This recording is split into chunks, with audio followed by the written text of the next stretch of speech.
tiba-tiba nggak kuat pengen pengen buang air kecil, dan saya merangkak mau mencari pispot. Yang terjadi apa? Pispot itu nggak saya dapetin, malah saya jatuh dan saya ngejerit kesakitan, dan tiba-tiba tanpa dari mana kedatangannya, tiba-tiba saya ditepuk sebelah kiri ini, pundak saya sebelah kiri ini ditepuk dari belakang. Begitu saya melihat itu, aduh, saya merinding, ini saya masih merinding. Kalau saya harus membayangkan pada waktu itu, saya masih, sampai detik ini pun saya masih merinding antara percaya dan tidak percaya. Masya Allah, sangat takjub sekali. Tiba-tiba, cuman pada waktu itu saya masih nggak ngeh, masih belum ngeh. Ini siapa? Saya pikir kok ada tamu, kapan datangnya gitu kan. Nah udah itu, tiba-tiba saya ditepuk dan saya dipapah, dibangunkan. Di saat saya jatuh, saya dibangunkan, dipapah, kemudian digendong dengan entengnya beliau menggendong saya. Kemudian saya diberdirikan, digendong ke arah kamar mandi. Saya diberdirikan, dan tiba-tiba, puji Tuhan, yang tadinya saya tidak bisa bangun sama sekali, begitu diberdirikan oleh beliau, saya berdiri. Dan saya melakukan buang air kecil dengan posisi berdiri pada waktu itu. Dan sama sekali tidak sakit di saat itu. Setelah selesai, kemudian saya dipapah dan berjalan menuju ke kamar tidur. Pada posisi kamar tidur dengan kamar mandi agak lumayan jauh, soalnya melewati ruangan tengah. Posisi kamar mandi saya nggak ada di dalam kamar, jadi di luar gitu loh, melewati ruangan tamu baru kamar mandi. Saya dipapah dan tiba-tiba saya bisa berjalan. Itu yang saya takjub sama sekali. Saya masih belum ngeh siapa orang ini, karena saya juga masih samar lihat mukanya, karena begini kan, panjang kan, pakai baju putih, baju kayak gaun gitu loh, kayak jubah. Kemudian saya dipapah menuju kamar tidur, dan akhirnya saya ditidurkan lagi. Posisi ditidurkan lagi, disitulah baru saya kelihatan jelas siapa beliau. Subhanallah, kok ini Nabi Isa Al-Masih.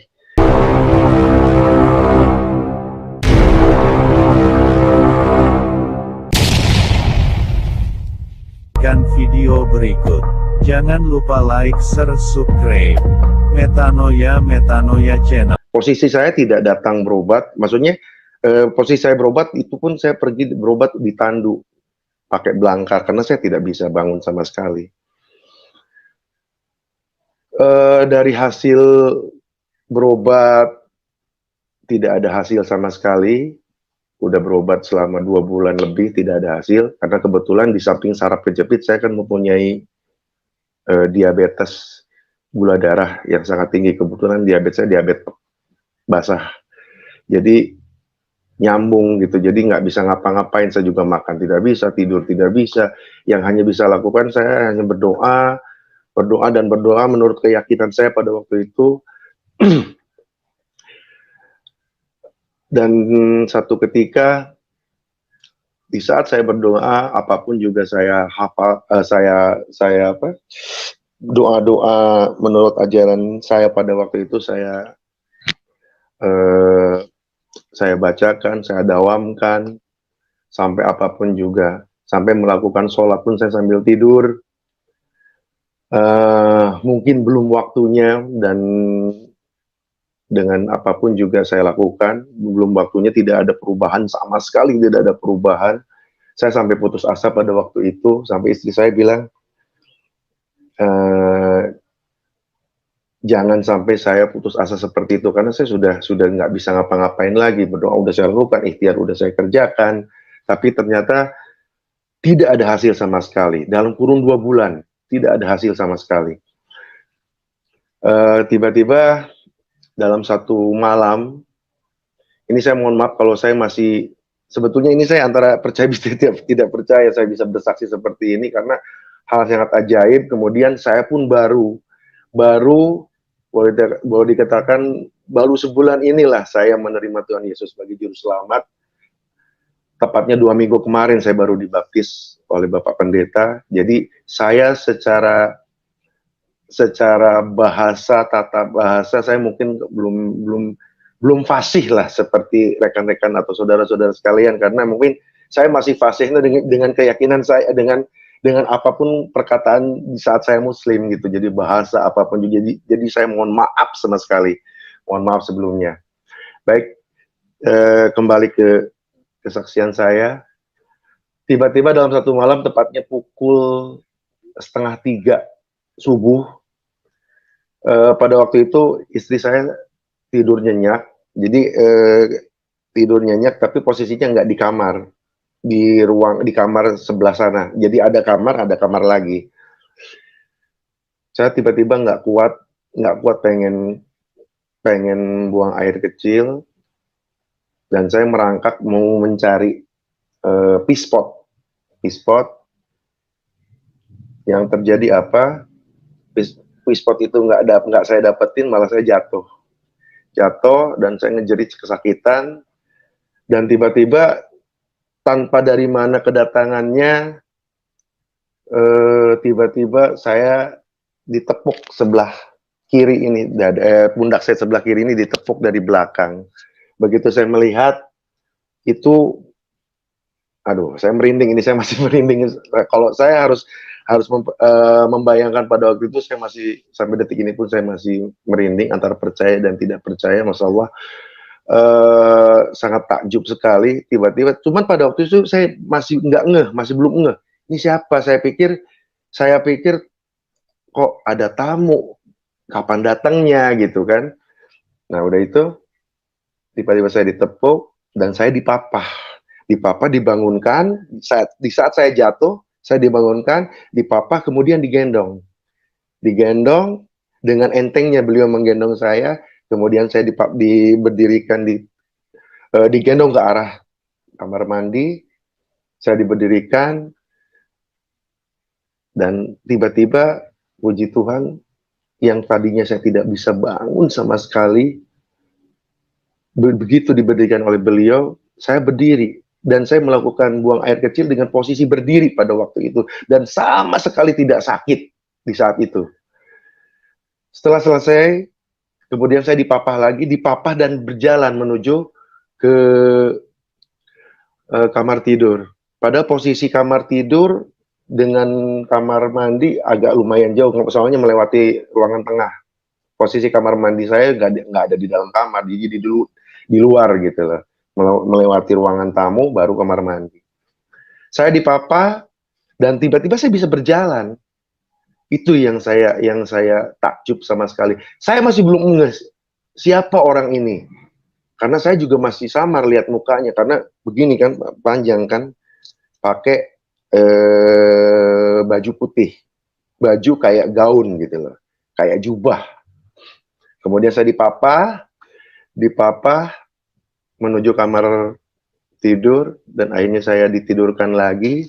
Posisi ditidurkan lagi, disitulah baru saya kelihatan jelas siapa beliau. Subhanallah, kok ini Nabi Isa Al-Masih. Tapi saya masih nggak ngeh, masih kurang percaya dalam hati. Saya bertanya dalam bahasa Sunda pada waktu itu, "Saha anjeun? Siapa Anda?" Dia malah tersenyum dan cuma bisa melambaikan tangan ke saya. Dia tidak menjawab, cuma dia tersenyum dan melambaikan tangan ke saya.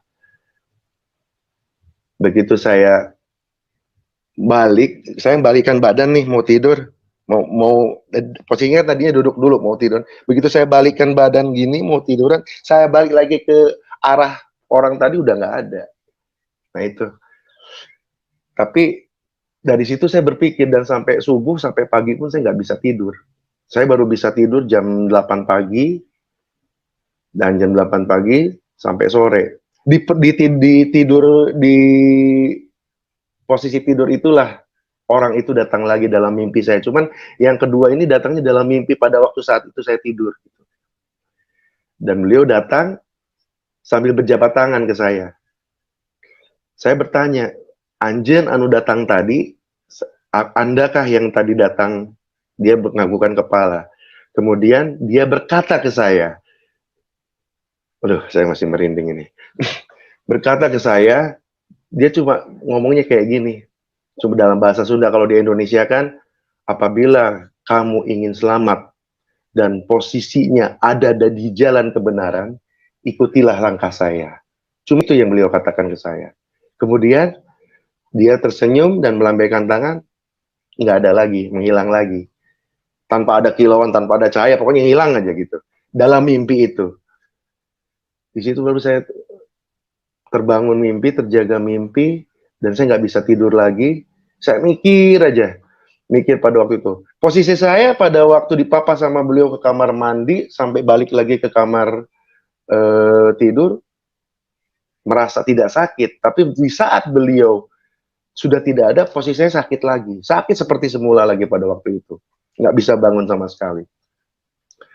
Dan singkat cerita, 3 hari setelah itu, saya rencananya mau berobat kontrol.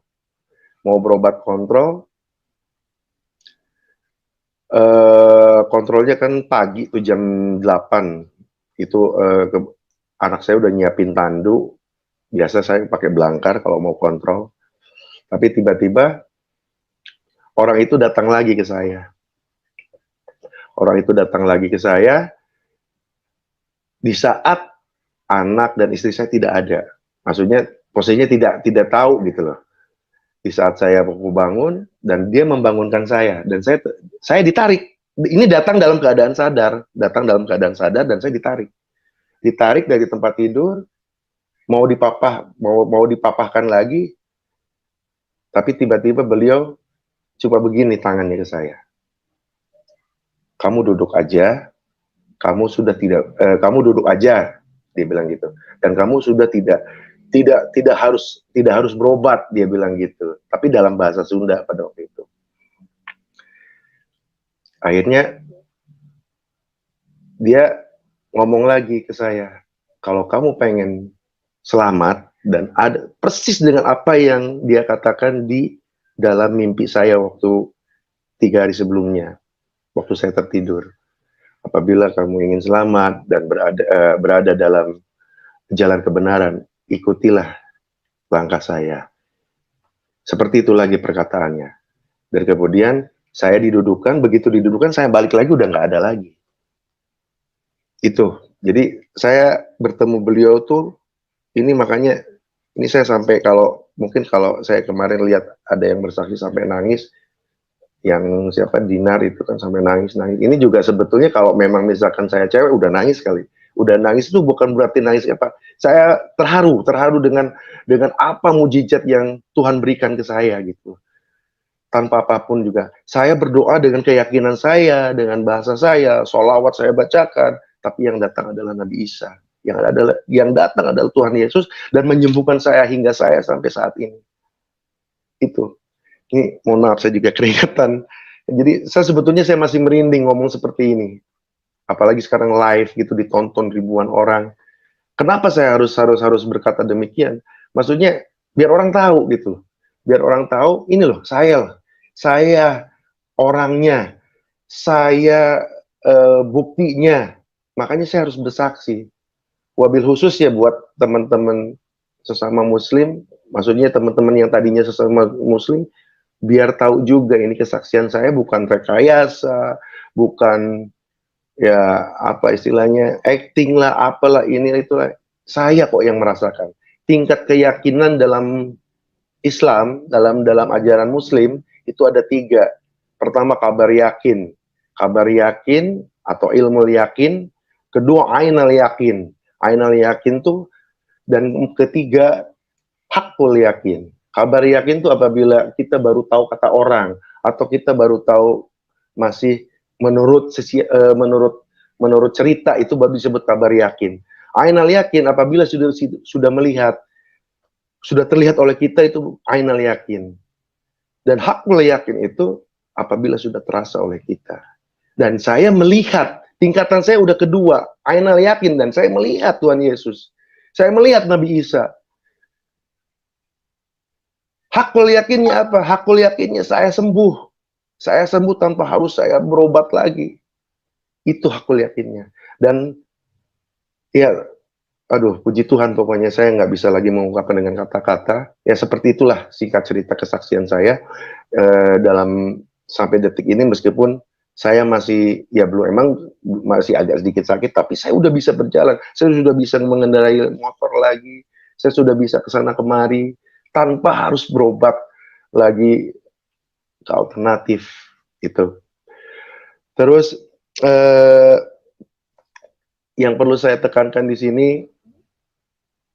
saya tuh awalnya emang kalau kepada pihak Nasrani, kepada pihak orang Kristen, antipati tidak, fanatik tidak. Tapi ya saya, karena kawan saya juga banyak orang Kristen, dan puji Tuhan saya bisa bersaksi seperti ini. Saya bisa akhirnya ini adalah berkat bantuan sahabat saya. Kebetulan beliau adalah non Muslim dari Kristen. Sampai akhirnya saya menemui Tuhan Yesus yang keempat kalinya. Selang 1 minggu setelah saya tidak berobat, pada waktu itu beliau datang dan saya tidak jadi berobat. Selang 1 minggu dari situ, beliau hadir lagi dalam mimpi saya. Dalam mimpi saya, cuma bajunya berubah, jubahnya berubah, yang tadinya putih jadi merah. Dan beliau mengatakan lagi, yang ketiga kalinya, jangan tunggu lama-lama. Kalau kamu ingin selamat dan berada dalam jalan kebenaran, ikuti langkah saya. Udah itu menghilang lagi. Lepas dari situ saya menjadi dilema, ini siapa? Ini betul Nabi Isa atau siapa? Dan kebetulan saya kan punya banyak teman juga, saya baik dengan teman-teman sesama maksudnya dengan teman-teman non muslim juga, salah satunya sahabat saya ini. 2 hari dari situ saya pergi ke rumah sahabat saya dan saya menanyakan kepada sahabat saya, ini saya begini loh, saya begini, saya mengalami seperti ini. Dan teman saya itu malah dia bilang, puji Tuhan, yang datang itu adalah Tuhan Yesus. Di situ saya langsung melamun, mikir. Tapi jangan salah paham dulu, sedikit pun teman saya tidak mengajak saya untuk pindah keyakinan. Sedikit pun tidak. Beliau cuma menjelaskan bahwa itu yang datang adalah Tuhan Yesus. Nah itu. Jadi tidak ada beliau ngajak-ngajak, ayo udah kamu masuk ke Kristen aja, kamu ini. Nggak ada. Sama sekali nggak ada. Saya murni ini dari hati nurani saya sendiri. Dari hati saya yang paling dalam, karena saya yang merasakan ini semua. Jadi bentuk dalam apapun juga saya sudah rasakan. Betul, dalam Al-Quran juga dijelaskan, apabila kita mempercayai Tuhan, kita harus tingkatannya sampai tingkat hakul yakin. Dan ini sudah hakul yakin, saya bisa menemui beliau, saya bisa bertemu yang kata teman saya pun, belum tentu umat Kristiani juga bisa bertemu beliau. Seperti itu. Dan saya yang sudah merasakan itu. Dan akhirnya selang saya berpikir, saya tidak langsung ini, jarak 2 bulan dari situ, baru saya hubungi teman saya WA teman saya, Bang, saya siap dibaptis. Teman saya kaget, loh, nggak segampang itu, bla bla bla bla bla bla bla. Boleh, hadirkan, ketemukan saya dengan pendeta. Saya pengen ngobrol dulu. Itu 2 bulan setelah itu. Setelah saya sembuh, setelah saya bisa beraktivitas lagi, dan saya telah berpikir panjang lebar, bla bla bla bla ini itu. Terus satu hal, mujizat yang datang dalam diri saya pada waktu itu, satu orang pun tidak ada yang tahu. Istri saya tidak tahu, anak saya tidak tahu. Tapi ya, justru istri saya malah heran, kok Papa bisa bangun, kok Papa bisa sembuh. Ya udahlah, ini sudah, saya dengan bahasa saya terhadap istri, ini sudah kudrat irodatnya yang maha kuasa. Nggak beda jauh dengan apa yang, nah ini kalau menurut Muslim ini kudrat irodatnya Tuhan telah datang. Jadi makanya saya subhanallah, saya merasa bersyukur dengan ini semua. Terus apa yang harus saya syukuri? Berarti kan saya harus mengikuti dan saya harus menerima beliau sebagai juru selamat saya. Itu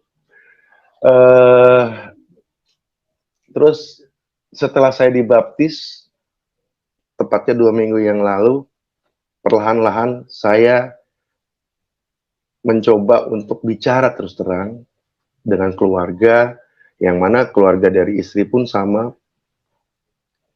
keluarga dari fanatik agama. Jadi saya pun perlahan-lahan bicara baik-baik, tapi tiba-tiba apa yang datang jawaban terhadap saya. Istri saya mungkin ya mungkin pahamlah tentunya saudara-saudara sekalian juga. Saya malah dicaci, dimaki, kemudian akhirnya saya sampai detik ini pun saya ditinggalkan oleh istri saya, pergi entah kemana. Bilang kan kalau ke saya nggak pamit. Setelah saya bicara seperti itu, padahal kan saya ya karena lambat laun pasti akan tahu. Cuman orang pertama yang harus saya kasih tahu ya mungkin istri saya dulu. Itu maksud saya. Saya nggak ngajak jauh-jauh, nggak ada pikiran mau mengajak dulu deh. Yang penting saya cuma menceritakan bahwa saya sekarang sudah menerima Tuhan Yesus sebagai juru selamat saya dan saya sudah dibaptis. Malah ya bilangnya ya saya gila lah, inilah itulah, nggak salah nih, bla bla bla, ini. Tahu-taunya besoknya udah pergi. Tapi ke anak saya ada komunikasi sampai detik ini katanya kerja, cari lagi kerja lah itu. Padahal nggak kerja, istri saya nggak kerja, ibu rumah tangga biasa. Itu terus kemudian sebelumnya pun teman saya ataupun Bapak Pendeta yang telah membaptis saya juga menjelaskan, meyakinkan apa benar dan lain sebagainya. Karena gini loh, nanti seperti ini loh, terutama kita akan menerima pikul salib bla bla bla bla bla bla. Saya sudah siap apapun arah lintangan yang datang ataupun apapun juga yang datang dalam diri terhadap saya udah siap karena saya udah punya Tuhan Yesus. Itu. Dan ternyata betul. 2 hari setelah dibaptis, bla bla bla bla dan cobaan sampai sekarang pun ini itu dan lain sebagainya. Makanya saya tanggung, udahlah kita live aja sekalian biar orang tahu gitu. Nanti kan lama-kelamaan orang tahu. Orang tahu, kemudian ya saya tinggal bicara aja ini hak saya karena saya yang sudah merasakan. Kalaupun memang ada pertanyaan-pertanyaan dan lain sebagainya dari teman, dari kerabat, dari keluarga istri. Mungkin kalau keluarga saya sih sudah, karena keluarga saya kedua orang tua saya udah tidak ada, mungkin nggak terlalu banyak ini ya. Yang saya ini khawatirkan justru keluarga dari istri. Jadi ibarat bayi saya ini masih apa ya, masih baru usia 2 minggu gitu loh. 2 minggu setelah dilahirkan. Jadi saya masih belum bisa bicara banyak lebar, panjang lebar, bicara aksen-aksennya tentang orang-orang Kristen. Jadi saya juga mohon maaf sebelumnya.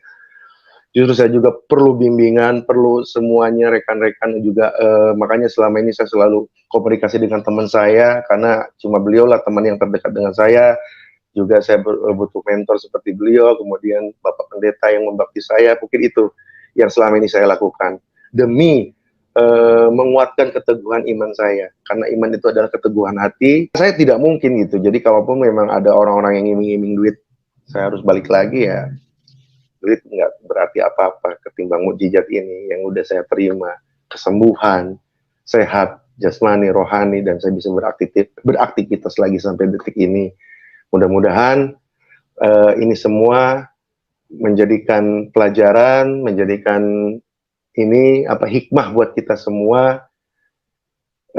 Tidak ada kata lain, puji Tuhan, haleluya. Saya ucapkan terima kasih banyak Tuhan Yesus.